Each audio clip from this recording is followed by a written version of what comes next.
સાઈરામ, કેમ છો વિદ્યાર્થી મિત્રો? આપણે આંકડાશાસ્ત્રમાં મધ્યક અને બહુલક વિશે ચર્ચા કરેલી. જે છેલ્લા વિડીયો હતા આપણા, એમાં આપણે વર્ગીકૃત માહિતી કે અવર્ગીકૃત માહિતીનો મધ્યક કઈ રીતે શોધવો અને બહુલક કઈ રીતે શોધવો તેના દાખલાઓની પ્રેક્ટિસ કરેલી. હવે મધ્યક અને બહુલક આ બંને મધ્યવર્તી સ્થિતિના માપ છે. એવું જ માપ મધ્યવર્તી સ્થિતિનું મધ્યસ્થ છે. મધ્યસ્થને એમ સંકેત વડે દર્શાવવામાં આવે અને તેને ઇંગ્લિશમાં મીડિયન પણ કહેવામાં આવે છે. હવે સૌથી પહેલા મધ્યસ્થ હોય શું? મધ્યસ્થ એટલે અવલોકનોને આપણે ચડતા ક્રમમાં ગોઠવી દઈએ કે ઉતરતા ક્રમમાં ગોઠવી દઈએ, ત્યારે પછી એક્ઝેક્ટ વચ્ચેનું જે માપ મળે, વચ્ચેનું જે અવલોકન હોય તે અવલોકનને માહિતીનો મધ્યસ્થ કહેવાય. એટલે સૌથી પહેલા મધ્યસ્થ એટલે માહિતીના અવલોકનોને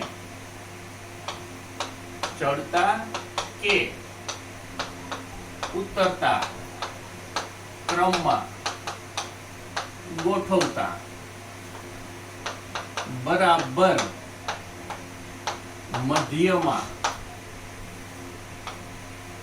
આવતા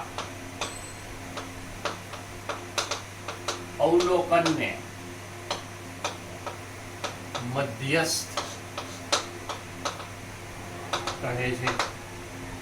હવે આપણી પાસે બે પ્રકારની માહિતી હોય છે. એક અવર્ગીકૃત માહિતી, જેનો અભ્યાસ તમે 9મા ધોરણમાં કરી લીધો છે, અને બીજી વર્ગીકૃત માહિતી. તો સૌથી પહેલા અવર્ગીકૃત માહિતી. અવર્ગીકૃત માહિતીનો મધ્યસ્થ.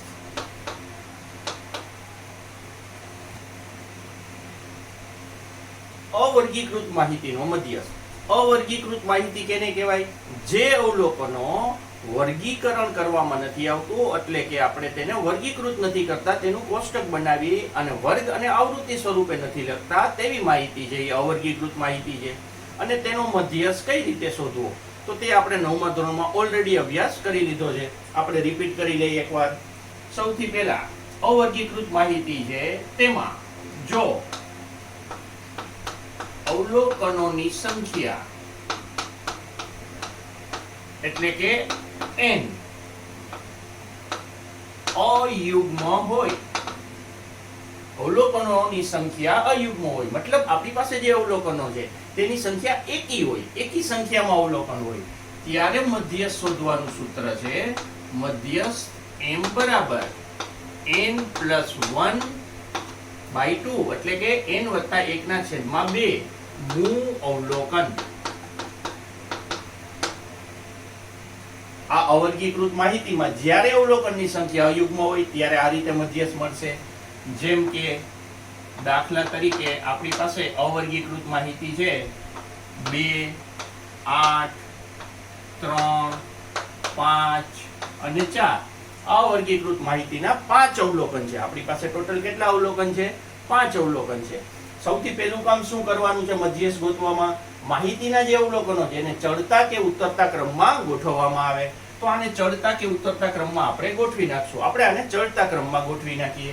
ચડતા ક્રમમાં કેવી રીતના મળશે? સૌથી નાનું અવલોકન પહેલા, એના પછીનું અવલોકન, એનાથી વધારે કિંમત ધરાવતું અવલોકન, એનાથી વધારે કિંમત ધરાવતું અવલોકન, અને સૌથી છેલ્લે મોટું અવલોકન. તો આને ક્રમબદ્ધ રીતે આપણે ચડતા ક્રમમાં ગોઠવવું કહેવાય. હવે ચડતા ક્રમમાં ગોઠવ્યા પછી બરાબર મધ્યમાં આવતું જે અવલોકન છે એને માહિતીનો મધ્યસ્થ કહેવાય. હવે અહીં આપણી પાસે અવલોકનો બહુ ઓછા છે. અવલોકનોની સંખ્યા કેટલી છે? 5. ટોટલ 1, 2, 3, 4 અને 5. અહીં અવલોકનોની સંખ્યા એટલે કે n બરાબર કેટલા છે? 5. તો આપણે ઓછા અવલોકન હોય તો ડાયરેક્ટ કરી શકીએ. અહીં વચ્ચેનું અવલોકન કયું જણાય છે? વચ્ચેનું અવલોકન છે આપણું 4. 4 ની ડાબી બાજુ 2 અવલોકન છે, 4 ની જમણી બાજુ 2 અવલોકન છે. એનો મતલબ એક્ઝેક્ટ મધ્યમાં કયું અવલોકન આવે છે? 4. એક્ઝેક્ટ મધ્યમાં આવતું હોય, બરાબર મધ્યમાં જે અવલોકન આવતું હોય તે અવલોકનને માહિતીનો મધ્યસ્થ કહેવાય. એનો મતલબ આ માહિતીનો મધ્યસ્થ 4 થશે. હવે એના માટે આપણી પાસે સૂત્ર પણ છે. સૂત્રની મદદથી સમજી લઈ કે મધ્યસ્થ m બરાબર n+1/2 મૂળ અવલોકન. હવે અહીં n એટલે કુલ અવલોકન કેટલા છે? 5. એની કિંમત મૂકી દઈ.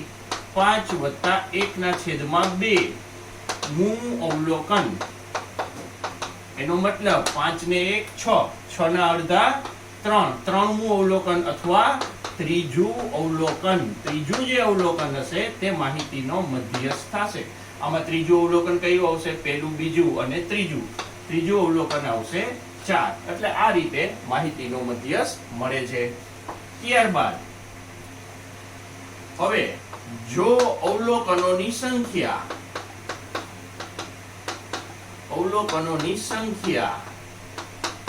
n યુગ્મ હોય, અવલોકનોની સંખ્યા n યુગ્મ હોય, એટલે અહીંયા આપણા 5 અવલોકન હતા. 5 એ એકી સંખ્યા છે. એની જગ્યાએ જો બેકી સંખ્યામાં અવલોકનો હોય તો એના માટેનું મધ્યસ્થનું સૂત્ર છે મધ્યસ્થ m બરાબર n દુત્યાંશ મું અવલોકન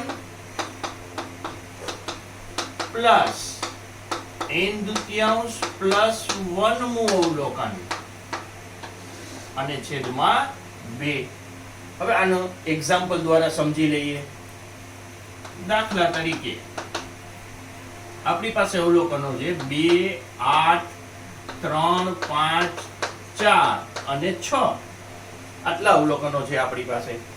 સૌથી પહેલા એને ચડતા ક્રમમાં ગોઠવી નાખીએ. સૌથી નાનું અવલોકન પહેલા, એનાથી મોટું અવલોકન, એનાથી મોટું અવલોકન, એનાથી મોટું અવલોકન અને સૌથી છેલ્લે 8. તો આ ચડતા ક્રમમાં બધા અવલોકનો ગોઠવી દીધા છે. હવે અહીં અવલોકનોની સંખ્યા n કેટલા જણાય છે? 1, 2, 3, 4, 5, 6. અવલોકનોની સંખ્યા કેવી છે?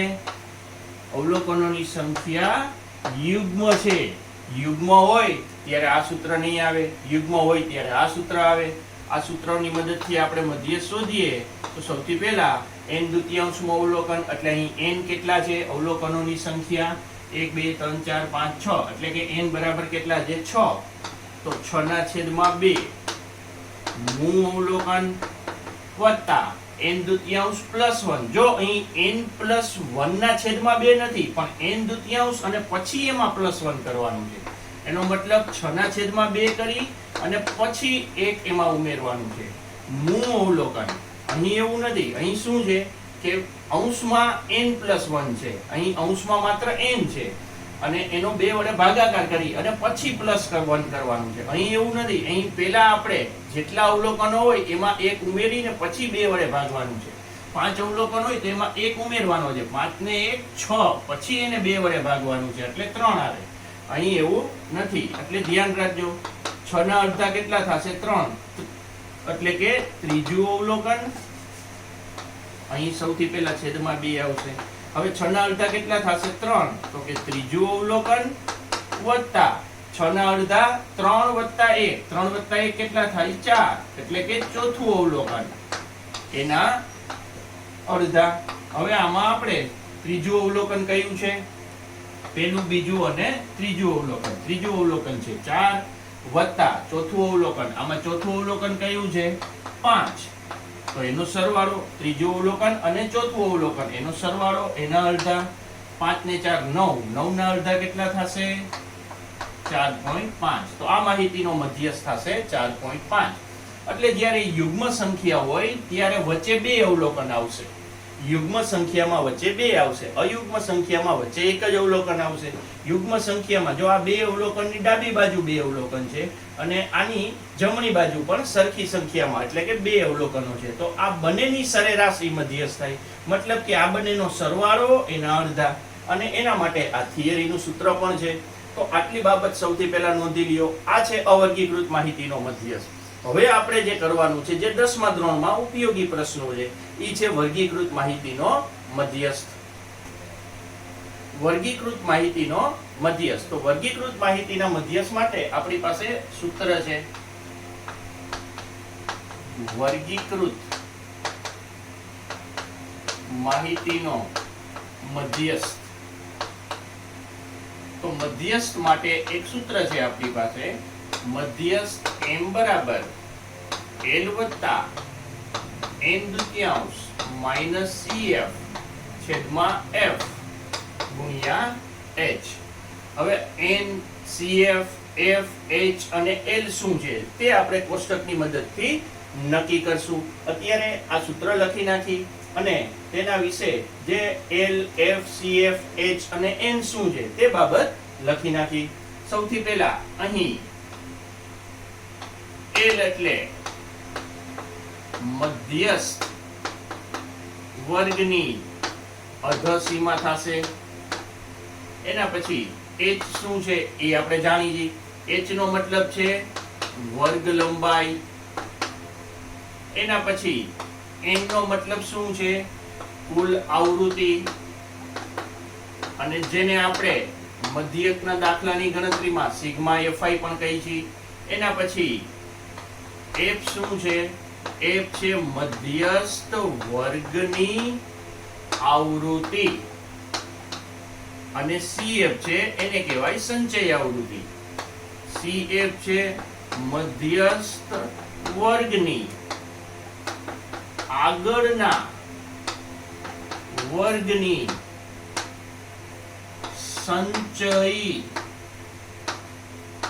આવૃત્તિ. મધ્યસ્થ વર્ગની નહીં પણ તેની આગળના વર્ગની સંચય આવૃત્તિ લેવાની છે. હવે સંચય આવૃત્તિ શું થશે? આવૃત્તિ મધ્યસ્થની કઈ હશે અને મધ્યસ્થ વર્ગની અધસીમા કઈ હશે. આ બધી બાબત આપણે કોષ્ટકની મદદથી નક્કી કરશું. અત્યારે થિયરીમાં આટલી બાબતો નોંધી લેજો. હવે સ્વાધ્યાય 14.3 નો પહેલો દાખલો છે. આમાં આપણે મધ્યસ્થ શોધવાનો છે. વર્ગીકૃત માહિતી આપેલી છે, અહીં માહિતીના વર્ગો આપેલા છે અને સામે તેની આવૃત્તિ આપેલી છે. આપણી પાસે મધ્યસ્થનું આ સૂત્ર છે.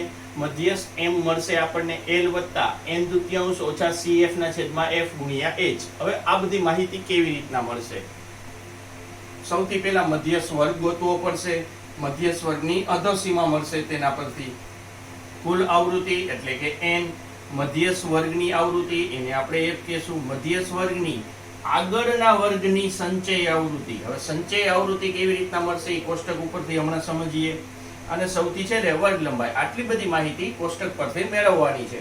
તો સૌથી પહેલા સંચય આવૃત્તિ આમાં બહુ મહત્વની છે, એટલે એક ખાનું ઉમેરવાનું છે સંચયી આવૃત્તિ. અને સંચય આવૃત્તિને કહેવાય CFI અથવા CF. સંચય આવૃત્તિ કેવી રીતના મળશે એને ઈ કરતા પહેલા સૌથી પહેલા આપણે કુલ આવૃત્તિનો સરવાળો કરશું, એટલે કે n મેળવશું. 5 ને 4 9, 9 ને 3 12, 12 ને 4 16, 16 ને 8 24, 24 ને 4 28, 2 આવશે વધી, 2 ને 1 3, 3 ને 2 5, 5 ને 1 6. કુલ આવૃત્તિ થઈ આપણી 68. આ આપણી થઈ આવૃત્તિ. હવે સંચય આવૃત્તિ કેવી રીતના મળશે? હવે ધ્યાન આપજો ખાસ. સૌથી પહેલી આવૃત્તિ લખી નાખવાની છે 4. એના પછી 4 માં ઉમેરવાની છે એના પછીના વર્ગની આવૃત્તિ, એટલે કે 4 માં આપણે ઉમેરવાનું છે 5.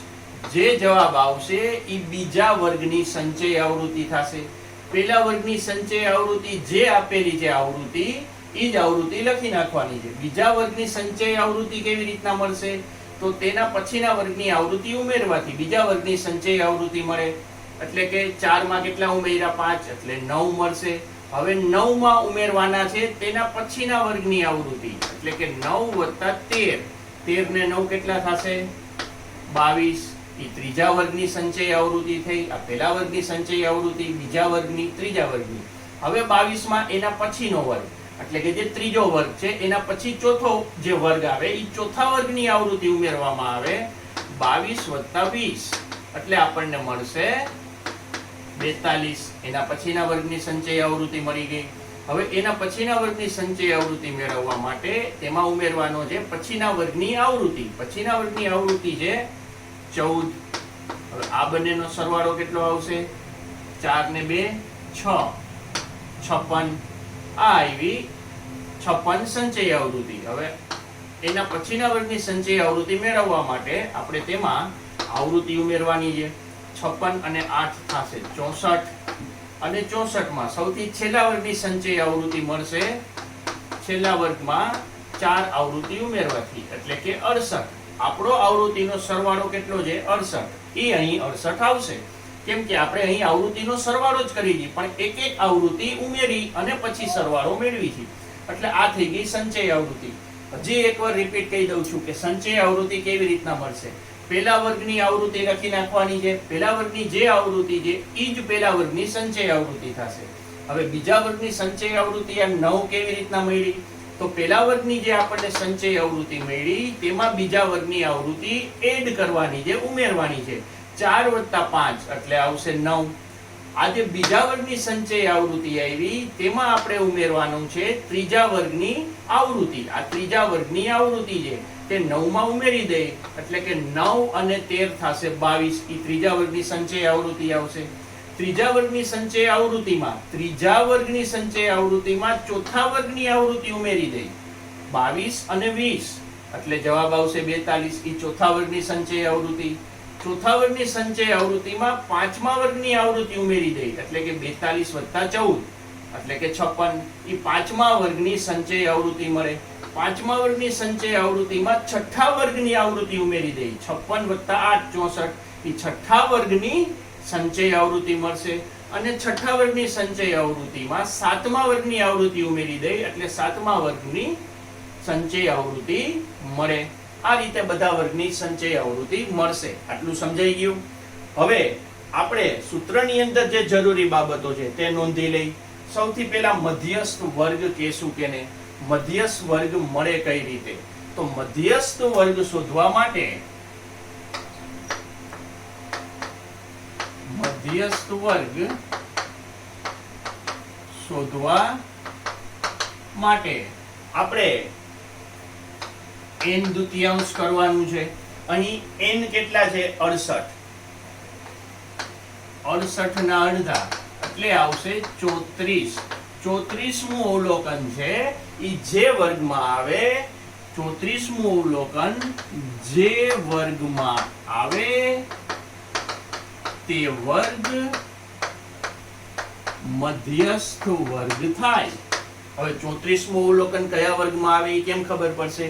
હવે સંચય આવૃત્તિ કરવાનો મતલબ શું છે? સંચય આવૃત્તિ કરવાનો મતલબ છે કે પેલા 4 અવલોકન જે માહિતીના અવલોકનો છે જેને આપણે વર્ગમાં રૂપાંતરિત કરેલા છે તે પેલા 4 અવલોકન છે એ પહેલા વર્ગમાં છે.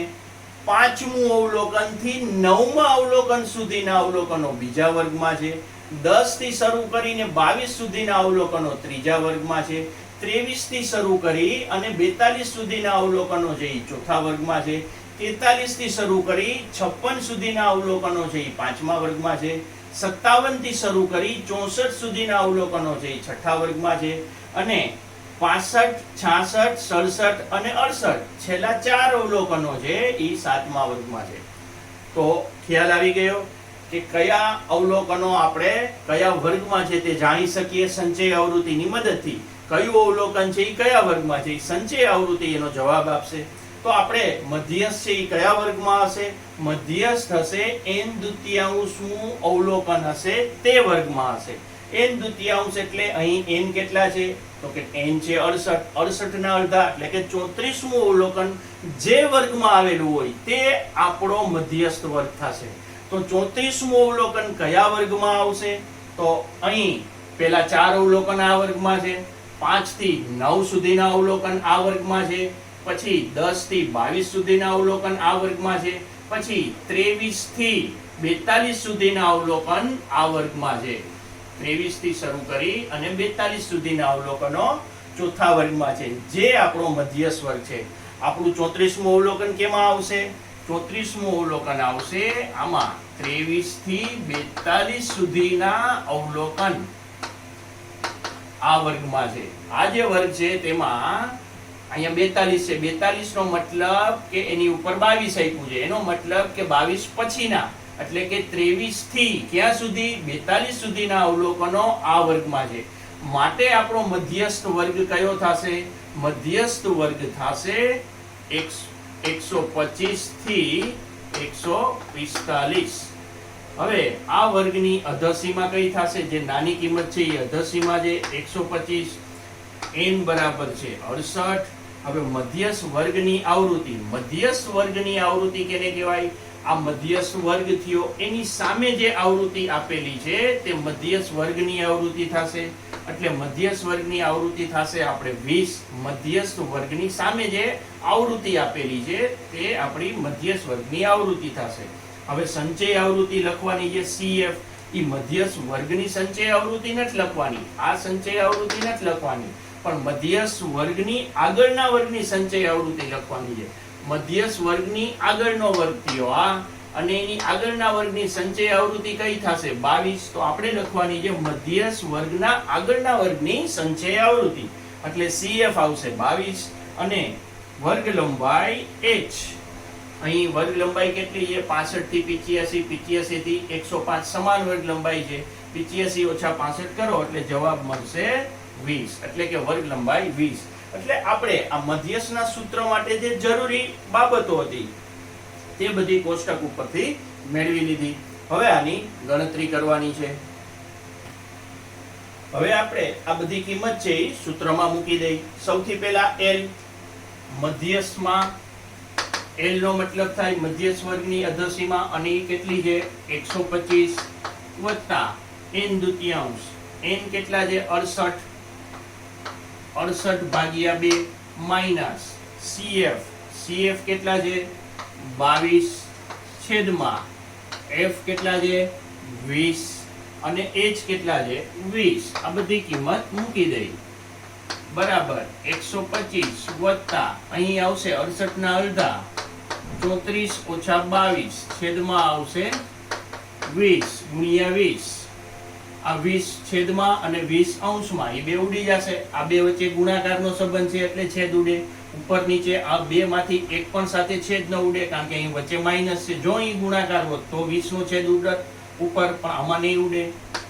125 વત્તા હવે આ 20 કેન્સલ થઈ ગયા, માત્ર અંશ વધ્યો. 34 માંથી 22 બાદ કરો, 34 માંથી 22 જશે એટલે 12 વધશે. આ બંનેનો સરવાળો 125 વત્તા 12 એટલે આવશે 137. આપણી જે માહિતી છે તેનો મધ્યસ્થ મળશે 137. અને 137 જો આ વર્ગમાં હોય એ પણ ટેલી કરી લેવાનું કે આપણે જે મધ્યસ્થની ગણતરી કરેલી છે તે જે આંકડો આવે છે એ મધ્યસ્થ વર્ગમાં હોવો જોઈએ. ઘણા મિત્રો છે આ ગણતરીમાં ભૂલ કરે છે અને અહીં મધ્યસ્થનો આંકડો ખોટો આવે તો એ આ વર્ગમાં નહીં હોય તો આપણો જવાબ ખોટો છે, એટલે આ પણ ટેલી કરી લેવું. એટલે સૌથી પહેલા મધ્યસ્થ શોધવા માટે આપણે કોષ્ટક આ રીતે બનાવવાનું હોય છે. એમાં એક જ ખાનું એડ કરવાનું છે અને એ છે સંચય આવૃત્તિનું. સંચય આવૃત્તિ કેવી રીતના મળશે તે પહેલી આવૃત્તિમાં પછીના વર્ગની આવૃત્તિ ઉમેરવાથી દરેક વર્ગની સંચય આવૃત્તિ મળશે. સંચય આવૃત્તિ મળી ગયા પછી જેટલી માહિતી સૂત્ર માટે જરૂરી છે તે બધી માહિતી ટેબલ પરથી આપણને મળી જશે. હવે આ ટાઈપનો આપણે બીજો દાખલો ગણીશું. હવે આપણે કરવાનો છે સ્વાધ્યાય 14.3 નો 5મો દાખલો. તો સૌથી પહેલા અહીં આપણને આયુષ્ય કલાકોમાં આપેલું છે જે વર્ગો સ્વરૂપે છે, અને ગોળાઓની સંખ્યા છે તે આપણી આવૃત્તિ છે, અને કુલ આવૃત્તિનો સરવાળો 400 છે. આ માહિતી આપેલી છે. આ માહિતીનો આપણે મધ્યસ્થ શોધવાનો છે. તો મધ્યસ્થ શોધવા માટે આપણે આપણી આ જે સૂત્ર છે તેમાં સૌથી પહેલા સંચય આવૃત્તિની જરૂર પડશે. તો સંચય આવૃત્તિ કેવી રીતના લખશું?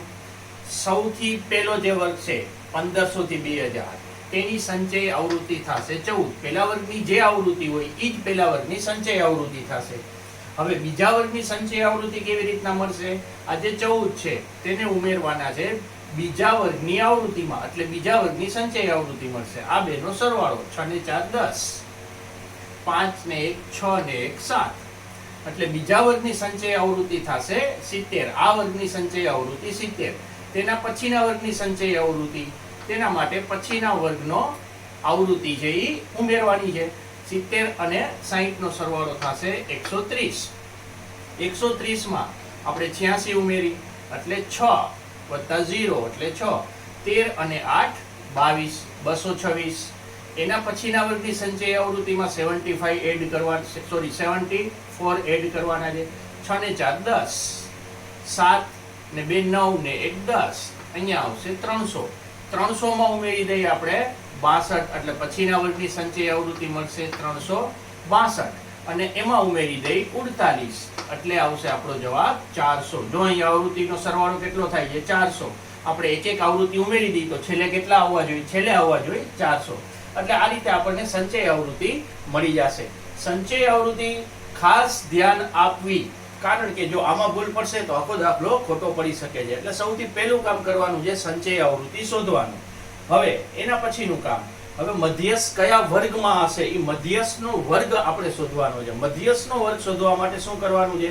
સૌથી પહેલા n કુલ આવૃત્તિ લખવાની છે 400 માટે n દુત્યાંશ બરાબર આના અડધા થશે 200, એના અડધા 200 એટલે કે 200મું અવલોકન જે વર્ગમાં હોય, 200મું અવલોકન ધરાવતો વર્ગ ઈ આપણો મધ્યસ્થ વર્ગ થશે. હવે 200મું અવલોકન કયા વર્ગમાં હશે તો ઈ પણ સમજી લઈ. સૌથી પહેલા અહીંયા 14 બતાવ્યું છે, સંચય આવૃત્તિ 14, આ વર્ગની સંચય આવૃત્તિ છે 14, બીજા વર્ગની સંચય આવૃત્તિ 70, ત્રીજા વર્ગની સંચય આવૃત્તિ 130, એવી રીતના બધા વર્ગની સંચય આવૃત્તિ છે. 14 નો મતલબ શું થાય કે પહેલા 1 થી 14 સુધીના અવલોકન છે એ આ વર્ગમાં હશે, 14 સુધીના અવલોકન આ વર્ગમાં હશે. એના પછી 15મું અવલોકન આ વર્ગમાં હશે, 16મું અવલોકન આ વર્ગમાં હશે, 17મું અવલોકન આ વર્ગમાં હશે. ક્યાં સુધી હશે? 15 થી 70 સુધીના અવલોકન બીજા વર્ગમાં હશે. એના પછી 70 પછી 71 થી શરૂ કરીને 130 સુધીના જે અવલોકનો છે એ ત્રીજા વર્ગમાં હશે. એના પછી 131મું અવલોકન આ વર્ગમાં નહીં હોય, એ હશે ચોથા વર્ગમાં. આ અવલોકનમાં આ જે વર્ગ છે તેમાં 131મું અવલોકન હશે, 132મું અવલોકન હશે, 133મું અવલોકન હશે. ક્યાં સુધી હશે? 226 સુધી. અહીં 226 છે એનો મતલબ કે આ વર્ગની અંદર 226 સુધીના અવલોકન છે. ક્યાંથી શરૂ કરીને છે તો એના માટે અહીં જો અહીંયા 130 સુધીના છે, એનો મતલબ 131 થી 226 સુધીના અવલોકનો આ ચોથા વર્ગમાં છે. આપણે કેટલામું અવલોકન ગોતવાનું છે તો કે આપણે 200મું અવલોકન ધરાવતો વર્ગ ગોતવાનો છે. તો 200મું અવલોકન કયા વર્ગમાં આવશે? 200મું અવલોકન ધરાવતો વર્ગ હશે 3000 થી 3500. આ 200મું અવલોકન ધરાવતો વર્ગ છે. એટલે આ આપણો મધ્યસ્થ વર્ગ થશે. મધ્યસ્થ વર્ગ થશે 3000 થી 3500. એટલે મધ્યસ્થ વર્ગ 3000 થી 3500 થશે. મધ્યસ્થ વર્ગની અધસીમા L કેટલી થશે? 3000. મધ્યસ્થ વર્ગની આવૃત્તિ, હવે જે આ મધ્યસ્થ વર્ગ છે એની સામે જે આવૃત્તિ છે આ મધ્યસ્થ વર્ગની આવૃત્તિ થશે. આ મધ્યસ્થ વર્ગની આવૃત્તિ એને આપણે F કહેશું અને ઈ છે 86. એના પછી મધ્યસ્થ વર્ગની આગળના વર્ગની સંચય આવૃત્તિ. સંચય આવૃત્તિ કયા વર્ગની લેવાની છે? આગળના વર્ગની. મધ્યસ્થ વર્ગની સંચય આવૃત્તિ 226 છે, પણ તેની આગળના વર્ગની સંચય આવૃત્તિ 130 છે, જે આપણે લેવાની છે. એટલે CF આવશે 130 અને વર્ગ લંબાઈ કેટલા આવશે? 500. 2000 થી 1500 એટલે 500 વર્ગ લંબાઈ થશે. આ બધી માહિતી કોષ્ટક પરથી મેળવી. હવે આની ગણતરી કરવાની છે. L કેટલા છે? L છે 3000. n દુત્યાંશ છે આપણા 200 માઈનસ CF કેટલા છે? 130 અને છેદમાં છે F, અને F કેટલા છે? F છે આપણા 86 ગુણ્યા H, અને H છે આપણા 500. હવે 3000 વત્તા સૌથી પહેલા શું કરવાનું છે? આની બાદબાકી કેટલી આવશે? 200 માંથી 130 જશે એટલે 70 છેદમાં 86 અને ગુણ્યા 500. હવે આમાં છેદ ઉડાડી દઈ તો આના અડધા થશે 35, આના અડધા થશે 43, એટલે મળશે આપણને 3000 વત્તા 35 છેદમાં 43 અને ગુણાકારમાં કેટલા છે? 500. હવે સૌથી પહેલા અંશનો અંશ સાથે ગુણાકાર કરી નાખી તો 35 ગુણ્યા 5 175 અને 2 મીંડા બીજા છેદમાં આવશે 43. હવે આમાં લસા નથી લેવાનો, આપણે આ બેનો ભાગાકાર કરી અને એમાં 3000 માં ઉમેરી દેવાના છે. તો હવે એનો ભાગાકાર કરી નાખી 43, એનો ભાગાકાર કરવાનો છે 17500. ચોકે 16 એટલે 4 થી ભાગ ચાલશે. 4 તેરી 12, ચોકે ચોકે 16, 16 ને 1 17, એટલે અહીંયા વધશે 3, ઉપરથી આવશે 0, 30, ભાગ નહીં ચાલે, અહીંયા મીંડું મૂકી દો, ઉપરથી આવશે 300, ઉપરથી આવશે 0, એટલે કેટલા થશે 300. હવે આમાં 8 કે 9 વડે ભાગ આવશે, આપણે 9 વડે ટ્રાય કરી, 9 તેરી 27, 2 આવશે વધી, 9 ચોક 36 ને 2, 9 વડે નહીં ચાલે, 6 વડે ટ્રાય કરી, 6 તેરી 18, 6 ચોકે 24 ને 1 25, એટલે 300, 258, બાદ બાકી કરી તો અહીંયા આવશે 2, અહીંયા આવશે 4. હવે અહીંયા તો પતી ગયું છે, બધા શૂન્ય, એટલે અહીંયા આવશે પોઈન્ટ અને પછી ઉતારી લઈ 0. હવે 8 વડે કે 9 વડે હાલશે, જો અહીંયા 420 છે, 6 વડે હલાવ્યા તો 258 હતા, તો 8 કે 9 વડે, આપણે 9 વડે ટ્રાય કરી પેલા, 9 તેરી 27, 2 વધી આવશે, 9 ચોક 36 ને 2 38, એટલે 9 વડે જ ભાગ ચાલશે. હવે 10 માંથી 7 જાય તો કેટલા વધશે 3, 11 માંથી 8 જાય તો 3, એટલે 33, અને પાછું શું આવશે મીંડું. હવે કેટલા વડે ભાગ આવશે, જો 9 વડે નહીં ચાલે કારણ કે 387 છે, તો કેટલા વડે ભાગ હલાવશું 8 વડે, 8 તેરી 24, 2 આવશે વધી, 8 ચોક 32 ને 2 34, તો 8 વડે પણ નહીં ચાલે, તો આપણે 7 વડે ભાગ હલાવી, 7 તેરી 21, 2 આવશે વધી, 7 ચોક 28, 28 ને 2 30, 7 તેરી 21, 2 આવશે વધી, 7 ચોક 28 ને 2 30, એટલે પોઈન્ટ પછી 2 આંકડા રાખીએ આપણે, તો 3000 વત્તા 406.97, એનો મતલબ આનો સરવાળો કરી તો 3406.97, અને જો ભાગાકાર આગળ કરી તો અહીંયા 5 થી મોટો આંકડો આવે તો 97 ની જગ્યાએ 98 કરી નાખવાના છે. આટલી કલાક આપણો મધ્યસ્થ થશે. એનો મતલબ આપણો જે દાખલો છે તેનો મધ્યસ્થ મળ્યો 3406.97 કલાકમાં. હવે આવી રીતના બધા દાખલા ગણવાના છે. એટલે સૌથી પહેલા તમને સંચય આવૃત્તિનો ખ્યાલ આવવો જોઈએ. સંચય આવૃત્તિની મદદથી આપણે એટલું જાણી શકીએ કે કયું અવલોકન કયા વર્ગમાં આવેલું છે તે જાણવું જરૂરી છે, કારણ કે મધ્યસ્થ એટલે વચ્ચેનું અવલોકન, એટલે જે કુલ અવલોકન આપેલા હોય તેના એક્ઝેક્ટ વચ્ચે, એટલે કે આના અડધા કરી નાખવાના, તે અવલોકન કયા વર્ગમાં છે તે જાણવું બહુ જરૂરી છે. એટલે આ દાખલો છે એના જેવો એક બીજો દાખલો ગણી લઈએ. હવે આપણે કરવાનો છે સ્વાધ્યાય 14.3 નો છઠ્ઠો દાખલો. અહીં આપેલું છે અક્ષરોની સંખ્યા અને અહીં આપેલું છે અટકોની સંખ્યા, એટલે કે આવૃત્તિ. વર્ગ આપેલા છે અને આવૃત્તિ આપેલી છે, આપણે મધ્ય શોધવાનો છે. એના માટે સૌથી પહેલા શું કરશું, આપણે સૌથી પહેલા સંચય આવૃત્તિ લખવી પડશે. તો સંચય આવૃત્તિ પહેલા વર્ગની કેટલી થશે 6. હવે તમને ખ્યાલ આવી ગયો હશે કે સંચય આવૃત્તિ કેવી રીતના લખવાની હોય છે. પછી તેમાં પછીના વર્ગની સંચય આવૃત્તિ ઉમેરી દઈ, એટલે આવશે 36, 6 વત્તા 30, એટલે 36, 36 માં ઉમેરી દઈ 40, એટલે કેટલા આવશે 76, 76 માં ઉમેરી દઈ 16, એટલે 92, 92 માં ઉમેરી દઈ 4, એટલે 96, 96 માં પાછા ઉમેરી દઈ 4, એટલે આવશે 100. આપણી કુલ આવૃત્તિ 100 છે, અને અહીં પણ સંચય આવૃત્તિમાં છેલ્લી સંચય આવૃત્તિ આવશે 100, એટલે આપણી આ ગણતરી સાચી છે. સૌથી પહેલું કામ આ કરવાનું છે. સંચય આવૃત્તિનો મતલબ શું થાય એ પણ આપણે બે દાખલામાં જોયું. એટલે સૌથી પહેલા આમાં મધ્યસ્થ વર્ગ ગોતવાનો છે. મધ્યસ્થ વર્ગ ગોતવા માટે શું કરવું પડશે, એક્ઝેક્ટ વચ્ચેનું અવલોકન ગોતવું પડશે. હવે અહીં કુલ અવલોકનોની સંખ્યા n બરાબર છે આપણી પાસે 100. એનો મતલબ એના અડધા કરી તો એક્ઝેક્ટ વચ્ચે કેટલામું અવલોકન હોય, તો કે 50મું અવલોકન. તો 50મું અવલોકન ધરાવતો વર્ગ એ આપણો મધ્યસ્થ વર્ગ થશે. 50મું અવલોકન ધરાવતો વર્ગ.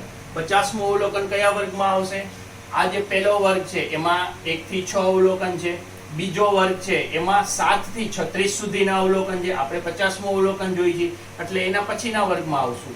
આ જે ત્રીજો વર્ગ છે 7 થી 10 જે વર્ગ છે તેમાં ક્યાં સુધીના અવલોકન છે, 76 સુધીના અવલોકન છે. ક્યાંથી શરૂ થશે, 37 થી 76, અને આપણો 50 નો આંકડો એમાં આવી જાય છે. માટે મધ્યસ્થ વર્ગ કયો થશે, 7 થી 10. આ આપણો મધ્યસ્થ વર્ગ થશે. એની સામે જે આપેલી છે આવૃત્તિ એ આપણી મધ્યસ્થ વર્ગની આવૃત્તિ થશે. મધ્યસ્થ વર્ગની આવૃત્તિ, અને મધ્યસ્થ વર્ગની આગળના વર્ગની, આ મધ્યસ્થ વર્ગ છે એની આગળના વર્ગની સંચય આવૃત્તિની જરૂર પડશે CF. એટલે CF કેશું આપણે 36 ને મધ્યસ્થ વર્ગની આગળના વર્ગની સંચય આવૃત્તિ, અને દાખલામાં વર્ગ લંબાઈ કેટલી છે? 4 - 1 એટલે 3. તો સૌથી પહેલા બધી માહિતી લખી નાખી. મધ્યસ્થ વર્ગ કયો થશે આપણો? 7 થી 10. એના પછી મધ્યસ્થ વર્ગ છે 7 થી 10 છે, તેની અધસીમા જે 7, આ જે ઓછી કિંમત છે એ અધસીમા. મધ્યસ્થ વર્ગની આવૃત્તિ કેટલી છે આપણી? 40. મધ્યસ્થ વર્ગની આગળના વર્ગની સંચય આવૃત્તિ છે આપણી 36 અને વર્ગ લંબાઈ છે 3. હવે બધી કિંમત મૂકી દઈ. m બરાબર સૌથી પહેલા l કેટલા છે આપણા? 7 વત્તા n દુતિયાંશ, n છે 100, એના અડધા 50 ઓછા cf છે આપણા 36 અને છેદમાં f છે, f કેટલા છે? 40, એને ગુણ્યા h આપેલા છે 3. હવે આનું સાદુરૂપ સૌથી પહેલા 7 વત્તા 50 માંથી 36 જાય એટલે 14, છેદમાં છે 40 ગુણ્યા 3. હવે આનું સાદુરૂપ આપવામાં અંશનો અંશ સાથે ગુણાકાર કરી નાખી. હવે 7 વત્તા 14 તેરી 42 અને છેદમાં કેટલા છે? 40 બરાબર 7 વત્તા આના અડધા 21 અને 40 ના અડધા 20 બરાબર 7 વત્તા 21 ના અડધા કેટલા થશે? 21 ના અડધા થશે 10.5 અને છેદમાં કેટલા છે? 10. એટલે મધ્યસ્થ મળશે 7 વત્તા 10.5 ભાગ્યા 10, એટલે પોઈન્ટ છે એ એક વાર ખસી જશે એટલે અહીંયા આવશે 1.05. માટે આપણો મધ્યસ્થ થશે 8.05 અક્ષરો. એટલે આ રીતે આપણે વર્ગીકૃત માહિતીનો મધ્યસ્થ શોધી શકીએ છીએ. તો આમાં ખાસ ધ્યાન આપવાનું છે તમારે સંચય આવૃત્તિમાં, કારણ કે મધ્યસ્થ એટલે વચ્ચેનું અવલોકન છે. તો કુલ અવલોકનો જે થશે તેનું એક્ઝેક્ટ અડધું કરી અને તે અવલોકન કયા વર્ગમાં છે તે જો બરોબર ન ફાઇન્ડ કરી શકો, એટલે કે તે આપણે ન જાણી શકી, તો આપણે આ દાખલો ખોટો પડી શકે. એટલે ધ્યાન આપવાનું છે કે મધ્યસ્થ વર્ગ કેવી રીતના મળે. હજી એકવાર કહી દઉં છું કે મધ્યસ્થ વર્ગ ગોતવા માટે કુલ અવલોકન જે આપણા આપેલા છે તેના અડધા કરવાના. 100 ના અડધા 50. હવે 50મું અવલોકન કયા વર્ગમાં આવે એ આપણો મધ્યસ્થ વર્ગ થશે. 50મું અવલોકન કયા વર્ગમાં આવે એ જાણવું હોય તો એના માટે છે સંચય આવૃત્તિ. અને સંચય આવૃત્તિમાં આપણને ખ્યાલ હોવો જોઈએ કે આ 6 નો મતલબ શું છે? 6 નો મતલબ છે કે પહેલા 6 અવલોકન આ વર્ગમાં છે. 36 નો મતલબ છે કે 6 પછીના, એટલે કે 7 થી 36 સુધીના અવલોકન આ વર્ગમાં છે. એના પછી 37 થી 76 સુધીના અવલોકનો આ વર્ગમાં છે. આપણે 50મું અવલોકન જોઈ છે, એનો મતલબ 37 થી શરૂ કરી અને 76 સુધીના અવલોકનો આ વર્ગમાં હશે. એનો મતલબ 50મું અવલોકન પણ આ વર્ગમાં હશે. આપણે 50મું અવલોકન ધરાવતો વર્ગ ગોતવાનો છે, એ મધ્યસ્થ વર્ગ હોય છે. માટે મધ્યસ્થ વર્ગ થશે 7 થી 10. પછી તો મધ્યસ્થ વર્ગની અધસીમા, મધ્યસ્થ વર્ગની આવૃત્તિ અને મધ્યસ્થ વર્ગની આગળના વર્ગની સંચય આવૃત્તિ કોષ્ટક પરથી લખી અને ગણતરી કરી સાદું રૂપ જ આપવાનું છે. જો આ બરોબર થઈ ગયું મધ્યસ્થ વર્ગ, તો તમારે ગણતરીમાં બહુ ખાસ વાંધો આવે એવો નથી. એટલે આ ટાઈપના દાખલા જે 14.3 માં આપેલા છે તેમાં ખૂટતી આવૃત્તિ શોધવાના પણ દાખલા છે, જે આપણે નેક્સ્ટ વિડીયોમાં જોશું. પણ એ સિવાયના ટેક્સ્ટ બુકના દાખલા છે તમારે ઘરે હોમવર્કમાં કરવાના છે. જે 14.3 માં આપેલા છે ટેક્સ્ટ બુકના, એ સિવાય પ્રેક્ટિસમાં તમારે બીજા દાખલા કરવાના છે. 14.1, 14.2, 14.1 અને 14.2 માં જે દાખલા આપેલા છે તેમાં આપણે મધ્યસ્થ નથી ગોતવાનો, તેમાં આપણે શોધવાનો છે મધ્યક અને બહુલક. પણ અત્યારે પ્રેક્ટિસ માટે થઈને તમારે તેમાં મધ્યસ્થ ગોતવો જોઈએ. અને મધ્યસ્થ ના દાખલા છે એ આ મેથડથી તમારે 14.1 અને 14.2 ના પણ ઘરે ગણવા. રજિસ્ટરમાં પ્રેક્ટિસ માટે એ દાખલા પણ ગણી લેજો.